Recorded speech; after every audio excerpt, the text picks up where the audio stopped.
Hello, I'm Sherry Bilo, your Western Wisconsin Journal community correspondent. Happy New Year. I hope 2017 brings you and your family peace, joy, and new adventures. Riding in a hot air balloon would be a new adventure for me, and that's our topic for today, Hudson's Hot Air Affair, coming up February 3rd, 4th, and 5th.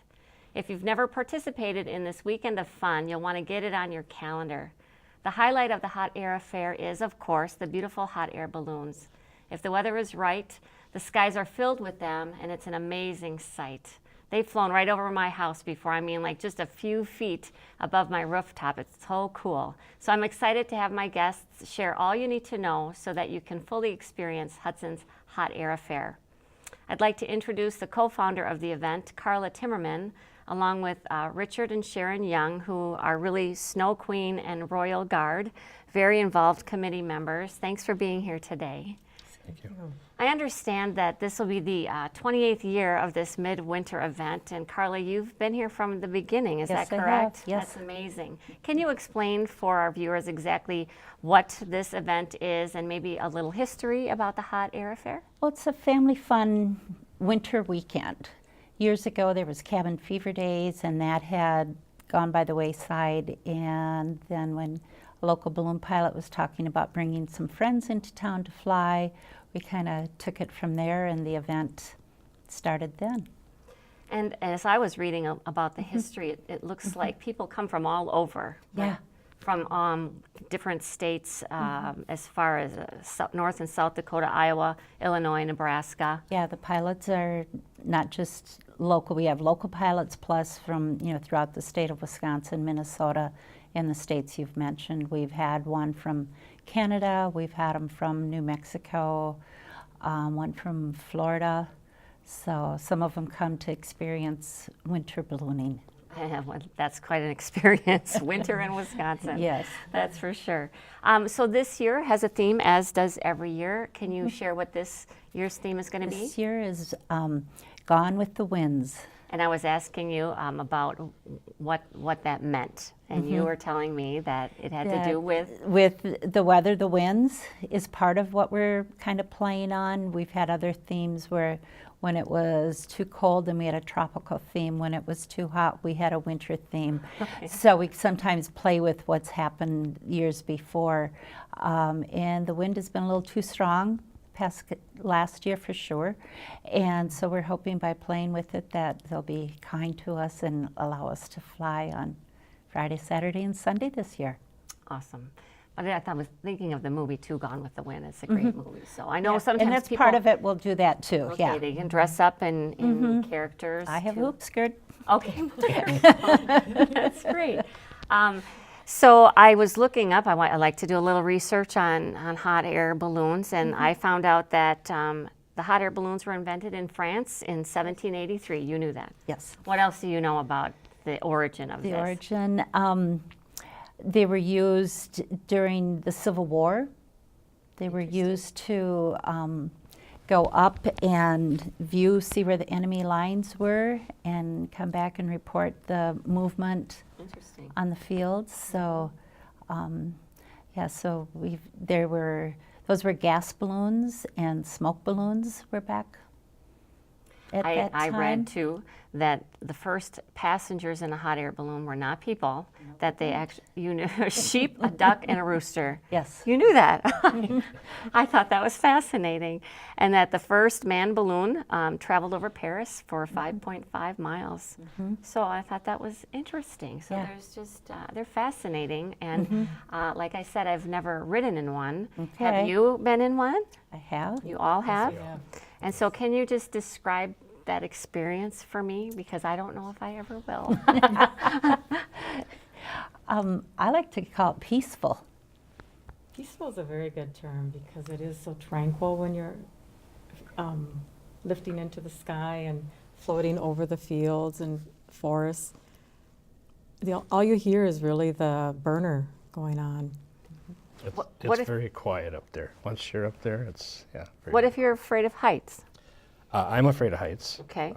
Cautious of heights. And it goes up slow, and you really don't even feel the rising. Things get a little smaller as you're going up, but The view must be it spectacular. is awesome. It is awesome. I think I would love to do it just to be able to. Yeah, it's see gorgeous the up view. It is there. gorgeous. Yeah. And the wildlife.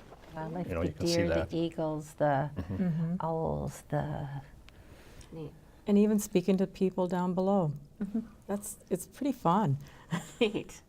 Well, I know before we get to the weekend itself, which is full of activities, you have a lot of countdown events in January that Yes. lead up to the Hot Air Fair. And I presume that is just to create awareness, to get people kind of fired up, and to build up that anticipation. So let's talk about some of those events. Some of those events.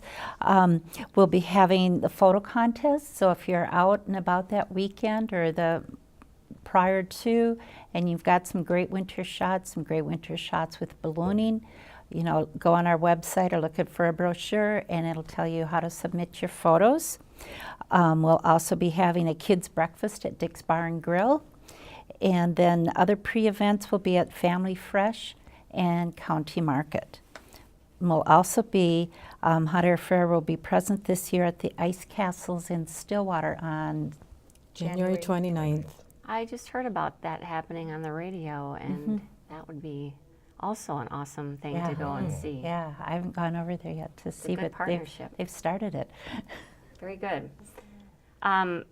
So I also understand that all of these balloons that come, they have a name. I was reading names like Cloud9, Hocus Pocus, Nifty Gadget, Liberty Bell, Northern Lights, Barney, Bubbles. How fun to be able to name your balloon. Do you have a favorite balloon? Mine is Cloud9, Cloud9. and that is the middle balloon on the top. Nice. Yep. Do you have one? Oh gosh, well, Gus T. Guppy. That's a good one too. It's a little shaped fish. balloon. Yeah, it's a little fish. I've actually flown in him. It's been fun. We've also had, over the years, we've had some really fun special shapes.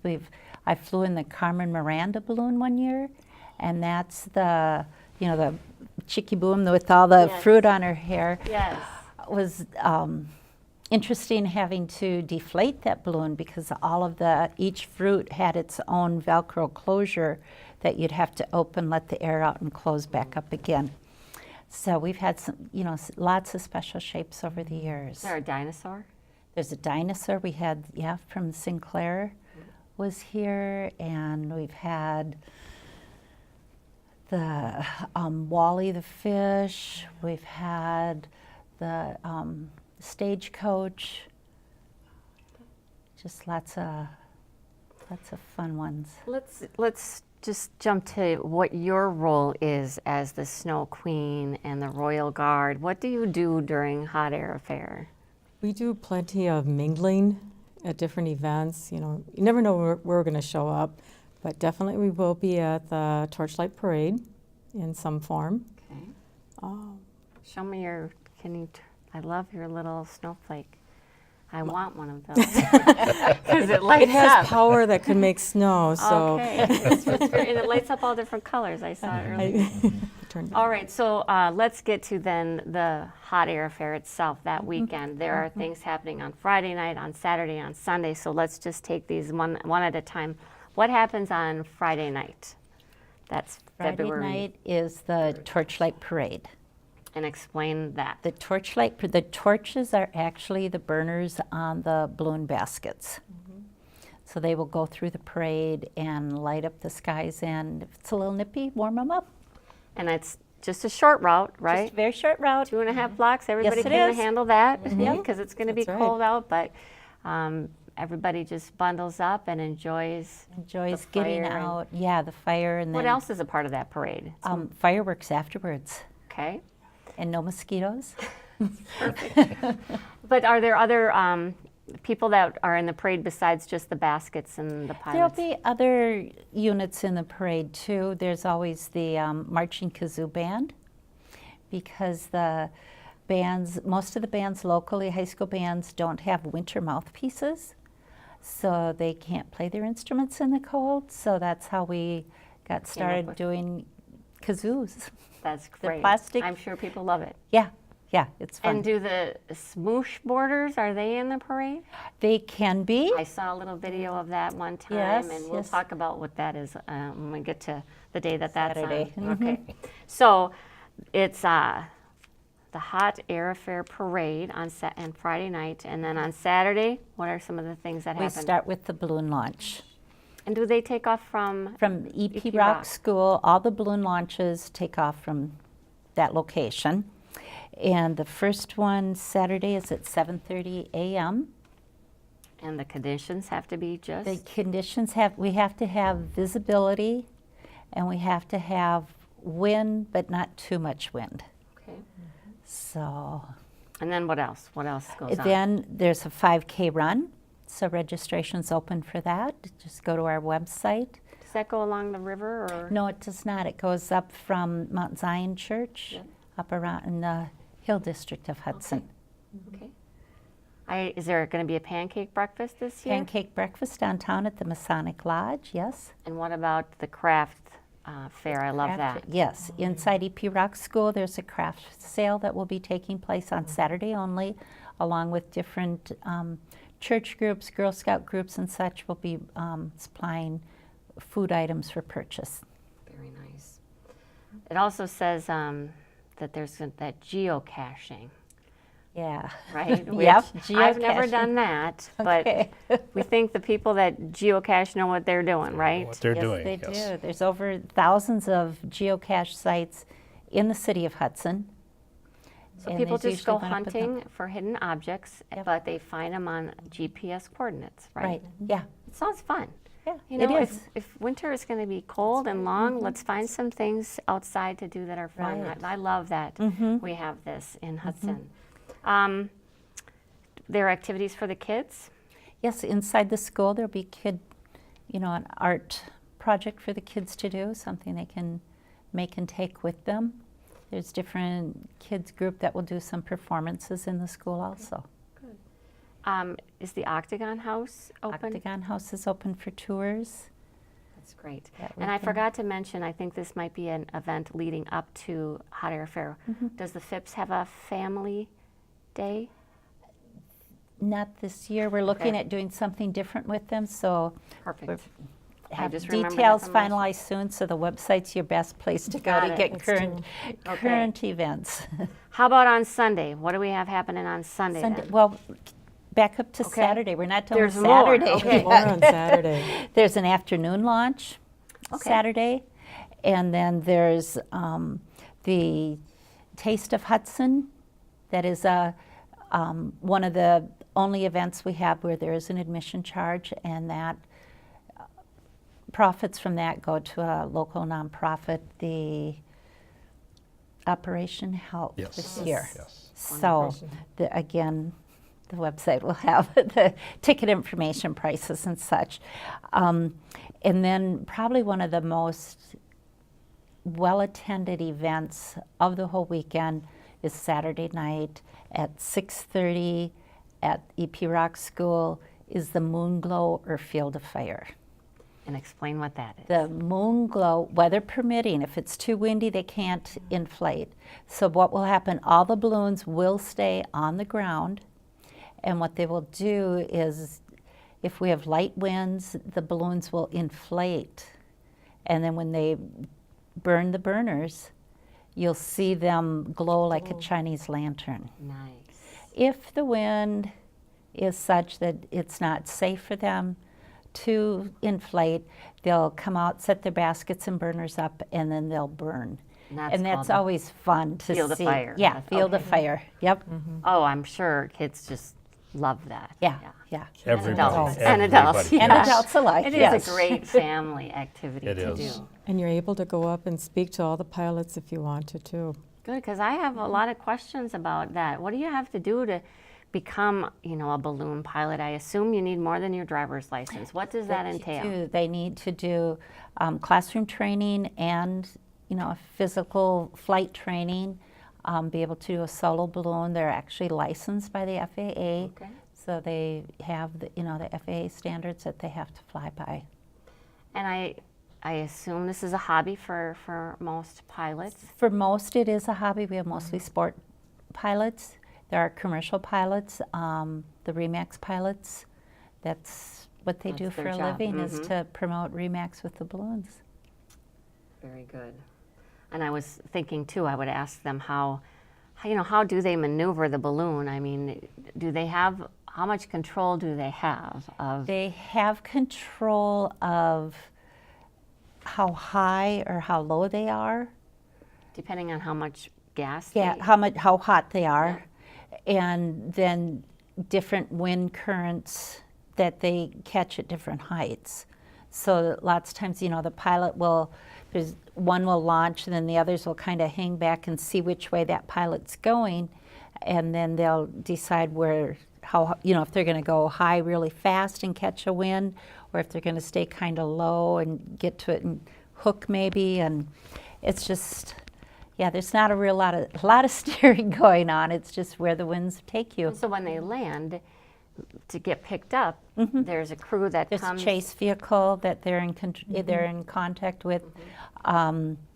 Used to always be radios. Now there's some cell phone usage too. Well, is that everything for Saturday? Did we? Bingo, too. Bingo. Oh, Yes. And smoosh boarding is on And smoosh- Saturday yes. in the afternoon. No, I didn't know what that was And the either until I Minnesota saw. Kite Society is here giving a Okay. kite show. Fun. So we need winds for that. Fun. That smoosh boarding is where a team Mm-hmm. are on skis and they're sort of race, Yeah. right? Obstacle course, Obstacle yes. I've got to see that because that looks yeah. like it's funny. And they are encouraged to come in costume. It's hilarious. More fun. It's hilarious. Yes. It's hilarious. Awesome. And, And a can lot you of sign skill. up to on the website to be on a team for that? Usually the groups organize their own teams, but there's always a pair of skis. If there's a group of 4 friends that happen to be there at the moment and decide they need to do this, we can accommodate that. Okay, great. That's great. All right, Sunday then. What happens on the final day of the Hot Air Fair? Once again, the 7:30 a.m. balloon launch, Okay. weather permitting. And then throughout the weekend, there's a retail. You stop and get a button at any of the participating retail stores, and if your number matches a number at the store, you're an instant winner. Cool. Is there a pet The costume pets, contest yes, this pet year? costume contest. That sounds fun. And then also, there will be the nature program for the kids, and then there's also kids ice fishing contest. Like I said, there's There's you a be lot of going events.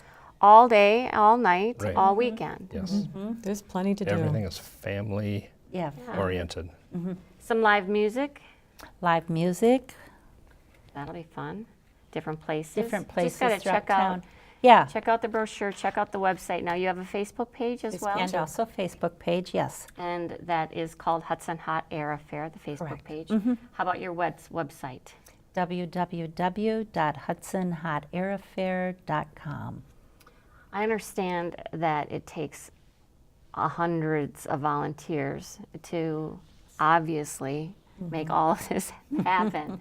So if you want to volunteer, what's the best way to Contact us by Facebook, send a message to our website, email us, and we're more than happy to have new volunteers. The weekend of, we always need help with the 5K race. Lots of times, the pilot might come by himself or maybe one other person, and they like a local person to help them when they're out chasing the balloon. So we need local people to help crew. Nice. And that you just need to be able to follow directions. Qualification, follow directions. Yep. So true. Okay, that's great. Are we missing anything else? I think, according to my notes, we've covered everything. Is there anything else that you want to add?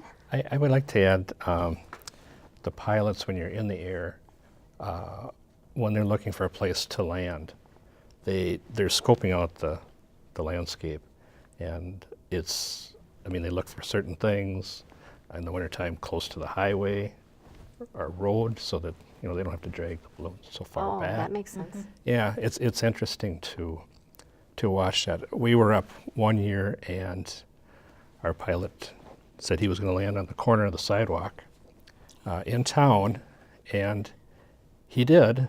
Right. He dropped it One right on the stop, corner of one the drop. sidewalk. And It didn't even bounce. nope, one spot. And the No wind. truck, yeah, no wind. The truck pulled No up wind, no bounce. Perfect. and loaded it up. So it's interesting what they have to really look for. You know, it's not just going up and No, I Up and imagine down. they need to be quite skilled. yeah, trees, you know, woods. Yeah, trees, power Power lines, horses, Oh. Yes. cattle. Yeah, Those are all things that we're very conscious of when we're flying, when they're flying, because we don't want to disturb them. So, You were talking about the pilots too over the river or over the bridge, and mentioned that maybe some of the out of state. sometimes, well, because once you cross the river into Minnesota, you're getting closer to Twin City airspace. So then there's different regulations that apply. So we try, you know, we have local pilots that will recommend to the out-of-town pilots as to, you know, we usually don't fly if the wind is going to take us in this direction, and here's why. Both the, you know, the Stillwater prison and the Oakdale prison are no landing zones, so so we have to stay away from those. So yeah, once you get over into the Twin Cities, it's not. And the air currents above the river can be different than the air currents above the land. They sometimes drop when you're above the river. So then you have to keep, you know, kind of playing with your altitude going up and down till you catch the breeze that'll take you onward. I've learned so much just researching a little bit, and there really is a lot to this hobby. So if you haven't ever participated in this this weekend event, you should definitely mark your calendars, come and have fun, bring your family, but come and learn about this hobby too, and meet some of the pilots, see how this works.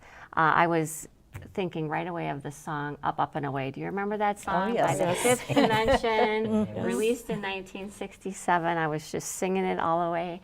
So it's going to be a great weekend. I really appreciate you guys coming here to share with us, and good luck. I hope that the winds are perfect so that this year all of the balloons can launch and just excite everybody, and people can learn and have fun. Thank you, Sherry. Thank you. for being Thank here. you so much. We'll see you next month.